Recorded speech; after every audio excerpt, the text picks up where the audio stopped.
বই পড়ার অভিজ্ঞতা তো আমাদের সবারই হয়, কিন্তু এমন বই খুব কমই আমরা হাতে পাই যা পড়ার পরে মনে হচ্ছে মস্তিষ্কে এক ধরনের স্পন্দন হচ্ছে, তীব্র একটা ঝাঁকুনি লাগতেছে, যাকে আমরা ব্রেইন অর্গাজম বলতে পারি। আজকের ভিডিওতে আমি এই উপন্যাসটা নিয়ে আমার ব্যক্তিগত বোঝাপড়া এবং ভেতরের যে গুঁড়ো ইশারা বা আমি কি বুঝলাম, আমার যে অভিজ্ঞতা সেটাই বলবো। ইংরেজি সাহিত্যের অধ্যাপক কবির রানা 55 বছর বয়সে এসে প্রথম উপন্যাস লিখলেন। এর আগেও তিনি 5-6টা গল্পের বই লিখছেন। সে বইগুলোর বেশিরভাগই আমার পড়া।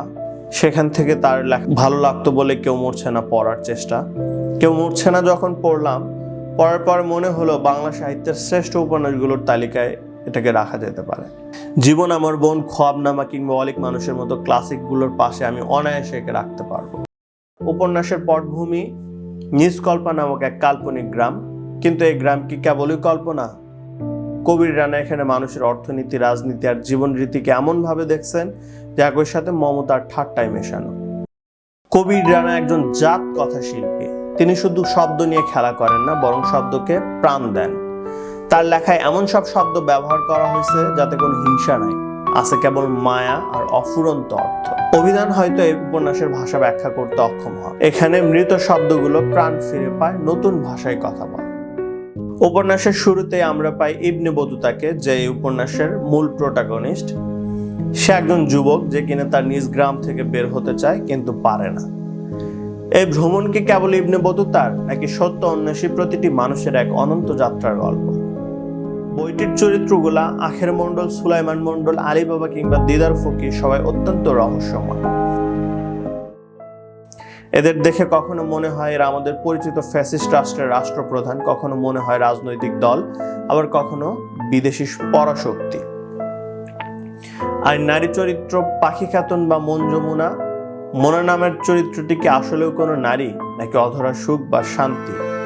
লেখক এখানে কৌশলে কেবল ইশারা দিয়ে যান, আর সে ইশারায় পাঠকের বোধ আলোকিত হয়। কেউ মরছে নাকি কেবলই গল্প?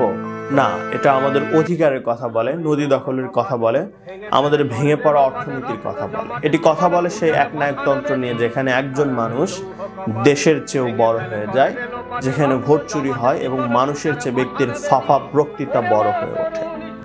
লেখক এখানে এক অদ্ভুত সান্ধ্য ভাষা বা সাংকেতিক ভাষা ব্যবহার করছেন। কেন এই রাগঢাক? হয়তো বাক স্বাধীনতা হরণের এই স্বর্ণযুগে শিল্পী তার কালকে পরবর্তী প্রজন্মের জন্য কেবল চিহ্ন দিয়ে রাখতে চাইছেন। এটা যেন একটা পরাধীন দেশের স্বাধীন হওয়ার ব্যর্থ চেষ্টার উপাখ্যান। সব থেকে বড় প্রশ্ন, বইয়ের নাম কেউ মরছে না কেন? এর কয়েকটা অর্থ হতে পারে। প্রথমত, ফ্যাসিস্ট বা শোষকের মৃত্যু নেই। এক ফ্যাসিস্ট গেলে আরেক ফ্যাসিস্ট আসে, ফলে শোষণের কোনো পরিবর্তন হয় না, জনগণের ভাগ্যের কোনো পরিবর্তন হয় না। দ্বিতীয়ত, লেখক কি ঠাট্টা করছেন? এত মৃত্যু, এত হত্যা, তাও কি আমাদের টনক নড়ে?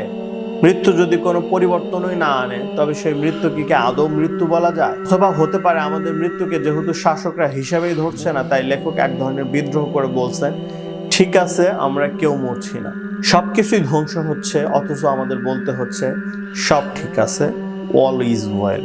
এর চেয়ে বড় ট্র্যাজেডি আর কি হতে পারে? কবির রানা তার দীর্ঘ সাহিত্য চর্চার পর এই প্রথম উপন্যাসের মাধ্যমে পাঠকদের একটা বড় চ্যালেঞ্জ ছুড়ে দিয়েছেন। সব ধরনের পাঠক এই চ্যালেঞ্জ নিতে পারবে না। যারা সিরিয়াস সাহিত্য পড়তে পছন্দ করে তারাই কেবল এটা দাঁত বসাতে পারবে। কিন্তু যদি আপনি চিন্তার সেই দুর্গম পথে হাঁটতে রাজি থাকেন, তবে কেউ মরছে না আপনার জন্য এক অনন্য অভিজ্ঞতা নিয়ে আসবে।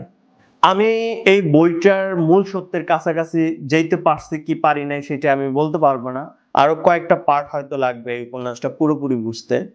তবে আমি বোঝার চেষ্টা করছি, আমি অভিজ্ঞতা নেওয়ার চেষ্টা করছি লেখক কি বলতে চাইছে, সেই সব মেটাফর, সেই সব ইশারা আমি বোঝার চেষ্টা করছি। এই যে চেষ্টা, লেখক তো চান যে তার উপন্যাস পড়ে, তার রচনা পড়ে পাঠক নতুন চিন্তা করতে শিখুক, ভাবতে শিখুক। এটা যদি একজন লেখকের মূল টার্গেট থাকে, তাহলে কবির রানাকে সার্থক বলতে হবে। তিনি পাঠককে ভাবাইতে চাইছিলেন, এক্ষেত্রে তিনি 100% সফল বলতেই হবে।